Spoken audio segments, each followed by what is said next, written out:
Hello everybody, welcome back for another video. Hope you're all doing well and that you're all having an incredible day. There's a lot of very weird news coming up. And without further ado, let's jump right into it. Wallets with more than 1,000 Bitcoin have been growing lately, showing the adoption of the asset for the sake of investment. The growth of the high net worth addresses shows significant investment interest as current adoption of Bitcoin requires significant money. Recent analysis by Glassdoor reveals that unlike the early days of Bitcoin, when growth was due to mining and was limited to cryptographic enthusiasts, the recent hoarding of Bitcoin may be for investment purposes, they said. Glassnode posted a chart of addresses counting with 1,000 Bitcoin or more today.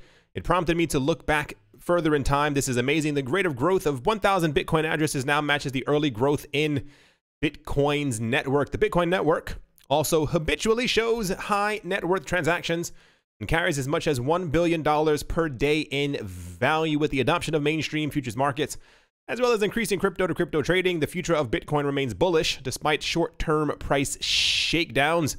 The list of whale wallets shows a significant concentration of wealth at the top, with around 6.7% held on exchanges.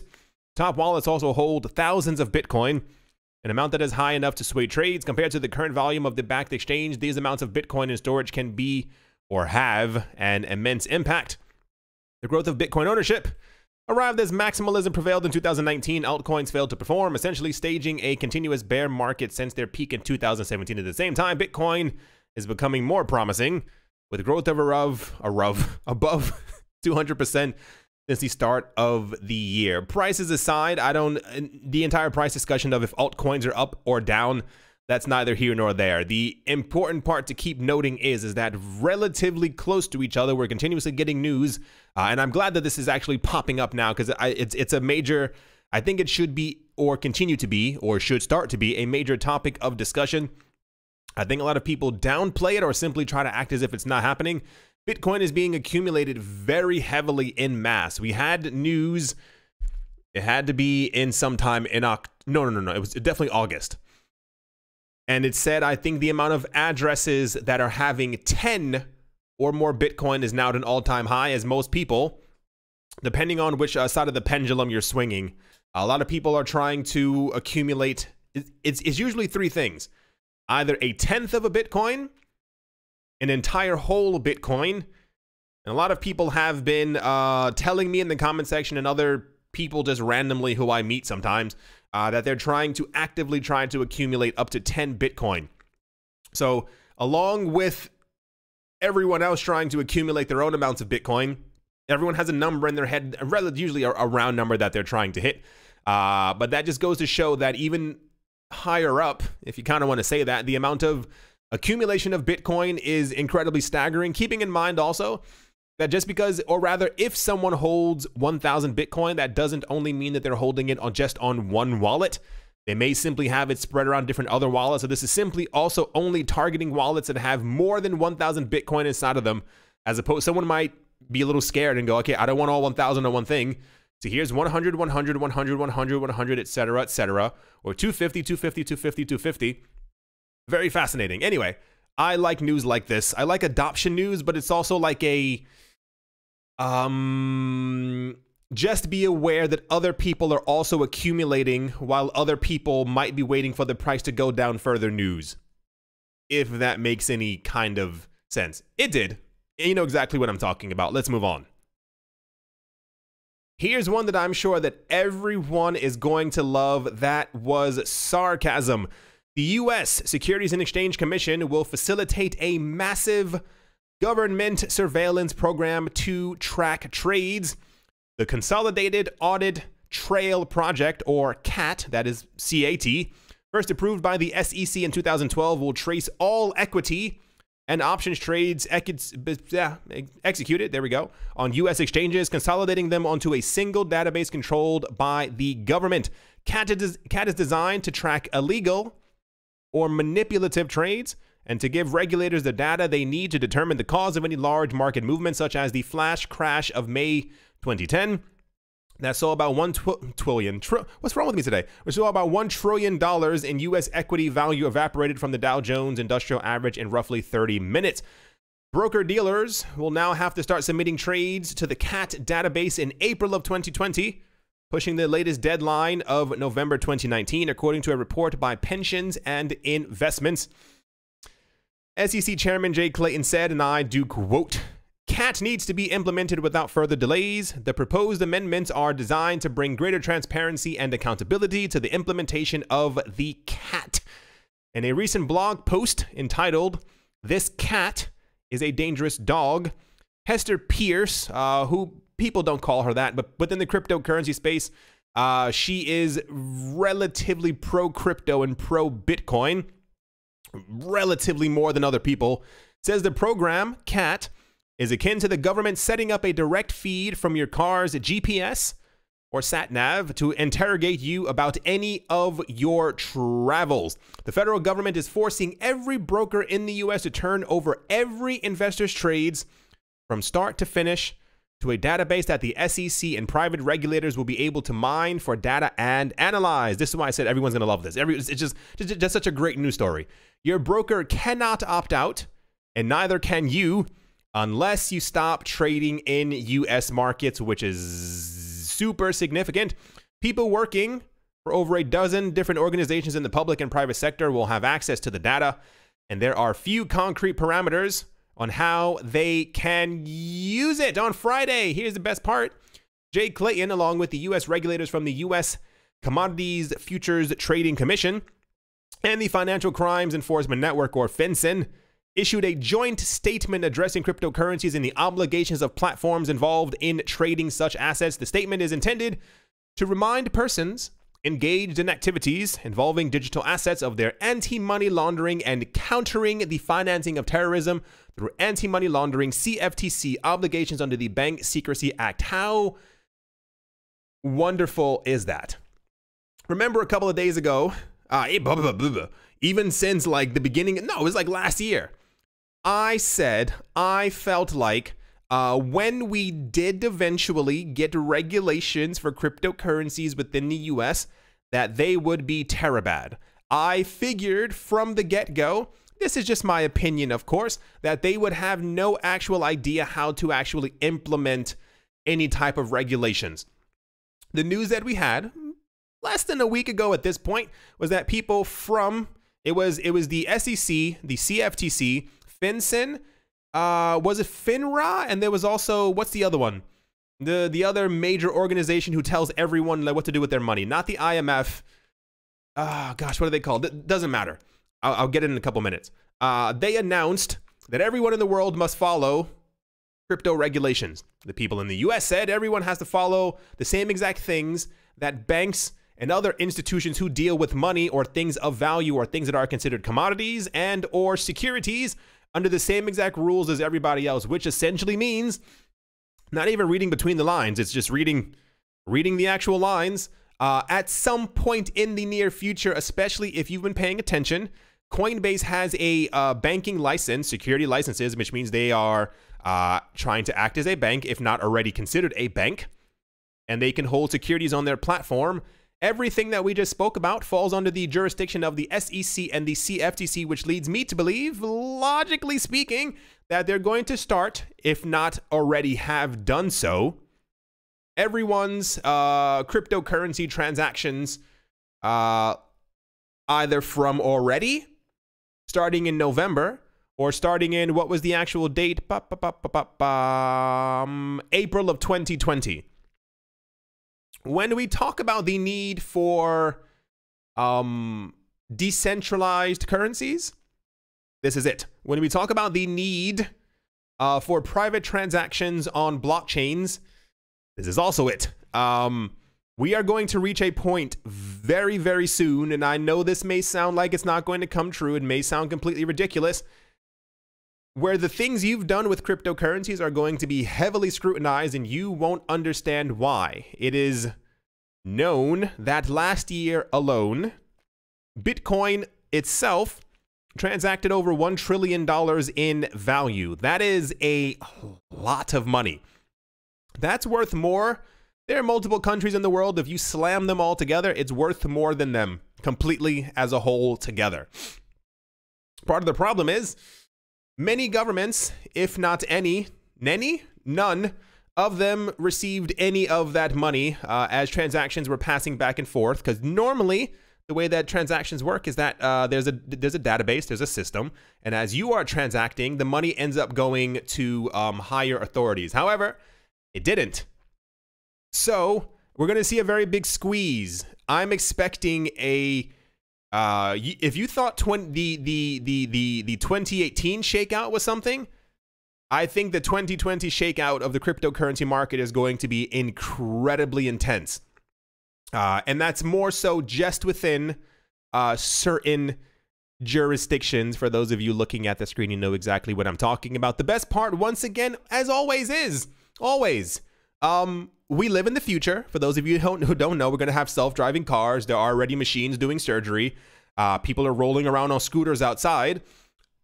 We live in a world where you can pick up your laptop, pick up your hard drive, get into a plane and go to another country. I foresee a future not too far away where if certain countries don't stop being hyper restrictive on the cryptocurrency space, people will simply pick up their stuff and leave. It's quite fascinating. Especially, I think the best part is I would have been, dare I use the word, shaken a little bit if we had not already received regulations from about 15 other countries regarding cryptocurrencies who had all announced at this point either like pretty okay regulation or we're not going to even tax you, please come to our shores. So, I mean, it's just really, it's weird. I don't understand. I mean, I get it. I mean, it only goes further as we go further into the video. Just wait till you hear some of the other stuff. I understand the need or desire to want to maintain control, but when your control just simply pushes people to other places, it seems a little pointless. We'll see exactly the I don't want to use the word ramifications. We'll see exactly what comes of this in around 5 years. When, and I say when to myself, when Bitcoin hits 100,000, if not 250,000, I won't even say a 2021 time frame anymore. In the next 5, 6, 7, 8, 9 years, if Bitcoin ends up hitting around those numbers, we'll see exactly which countries do the best. Because I can assure you, I've spoken to so many people, it's actually incredible. The amount of people who've told me, hey, yeah, I've seen the way things are going over there. And I've had people ask me how to like get citizenship and residency in all these other places just to get away from cryptocurrency regulations within this market. Anyway, remain steadfast, strong in your convictions. When doing so, always remember that it is legal to transact in these cryptocurrencies. You don't have to use Coinbase. You don't have to use other exchanges, and your data does not have to be collected. Once again, it's all legal. Just throwing that out there, because we are going to get to it. If you think things were bad before, when everything is digitized, certain countries are going to try and maintain power, and it's going to slip from their fingers like water. That's all I have to say on that. I thought this was incredibly fascinating. And even more so, golf clap. Kudos to Hester Pierce for always, like, she's kind of the only realistic one. I'm not sure if anyone else in the SEC, CFTC, or any other letters are as realistic as this woman. But thank you for your kind service to the crypto community, because she's the only one who kind of like says things as they are. Everyone else is kind of like, no, that never happened. Anyway, let's move on. Okay, here's where the news gets a little crazy, if you will. United States Representative Warren Davidson has said that Facebook adding Bitcoin to its Libra wallet would be a way better idea than creating its new currency known as Libra. In an interview for the noted Bitcoin podcast on the 11th of October, the Republican said that the part of the beauty of Facebook's unveiling its proposed Libra stablecoin is that it has crystallized all of the problems that already exist on the social media platform today. Davidson argued that the congressional hearings devoted to Libra this July had compounded the intense pressure Facebook is already under, noting that a lot of the questions weren't even about Libra. He said that the social media titans' bid to launch a proprietary cryptocurrency had served to intensify focus on many of the platform's existing operations. He said, Facebook already filters content. Some people say with bias. Some people say it's great. They're protecting my safe space. Okay. So do we need filtered speech or free speech? Do we want filtered transactions or freedom? Podcast host Pierce Rochard argued that the congressional hearings had nonetheless been an ideal vehicle through which observers, many of them hailing from the traditional finance sector, were able to better to come understand of Bitcoin, through such to realize their problems inherited to a centralized and private initiative such as Libra. Where's the other? Interesting. I miss it. There's far too much text here. The point is, I mentioned, maybe did I mention this? I don't remember. A couple of weeks ago, we actually had news, and this is why I think it's going to happen. Speculation, but I still think it's maybe a bit of a 50-50. A lot of people are calling on Facebook to either stop what they're doing or to add Bitcoin, which I find interesting because for those of you looking at the screen, I'll read it out regardless. For those of you who are not, just so we have a bit of a, yeah. On last week's or the other week's What Bitcoin Did podcast, I listen to this sometimes. Host Peter McCormick entertained Abra's Bill Barheit, who revealed inside knowledge about the development decisions that guided Project Libra before Facebook pressed ahead with plans to create a stable currency backed by a basket of assets. It had explored the possibility of integrating Bitcoin. The plan had been to enable Bitcoin as a payment option through the Facebook ecosystem, he said. And I do quote, ideally, from my discussions, Facebook actually would have preferred to use Bitcoin. I think there's a huge belief in the system. The notion of Facebook supporting Bitcoin in the world's largest social network, and potentially its second and seventh largest to Instagram and WhatsApp, may seem fanciful, and we would likely know for sure whether this was the original plan. Bill Barheit is well connected, however, and thus his comments carry some weight as recounted by Peter McCormick. He said, if you want to build a remittance system, and you want to build a cross-border commerce system, and you have 1.2 billion users today, what would happen to Bitcoin? Fees would skyrocket. Doing anything with Bitcoin that was transactional was effectively untenable. The point being, I want to say it's going to happen at some point. I think it's too late for Libra to kind of backtrack and say, you know what, we don't need Libra anymore. Let's simply use Bitcoin. But here's the actual podcast right here. No, go away. People keep asking me what podcasts I listen to. I listen to them and then I completely forget to tell people what I listen to. One of them is called What Bitcoin Did. It's, I want to say 80-20 on some of the things. Some of the people on the show sometimes are... Anyway, the point being, not my own personal opinion on that. Continuing on, directly tied into this topic, Brian Armstrong, who is the CEO of Coinbase, one of the largest cryptocurrency platforms in the world, defended Facebook's Libra project in a recent tweet. He said it is very un-American what U.S. senators are doing by pressing companies to leave the Libra association in a recent tweet. Brian Armstrong mentioned that there's something that feels very un-American about senators writing to Visa, MasterCard, and Stripe to withdraw from the Libra association. He mentioned that it doesn't matter what individuals think about Libra. Ultimately, if this is not a useful tool or innovation, people would not use it. Moreover, he asked why it is necessary to use intimidation tactics when this is anti-competitive and monopolistic behavior. He said, do we want to have a centrally planned economy, or let 1,000 ideas be tried in free market to see which ones break through and deliver real value? Breakthroughs are by definition contrarian ideas. Otherwise, they would have been tried. I'm not sure if he actually wants that answer. It's clear that this is the actual answer that they want. They want to do everything by themselves. The weird part that I find is, and I want to say it's my opinion, it's not. It kind of is just the news that we have out there. This is not the first time that the CEO of Coinbase has defended Libra. I don't think thus far, I don't think on the list that Coinbase has been listed as one of the now 21 node operators for Libra. However, I find it quite fascinating that we constantly get news that Facebook is being defended by Coinbase. And I say this, it's kind of an early crypto philosophy thing that still like flows through me. Many places who have agreed to cryptocurrency regulation have done so under the premise that I'm already rich. I don't really care what happens to everyone else. Please collect their data. I'll give you their data.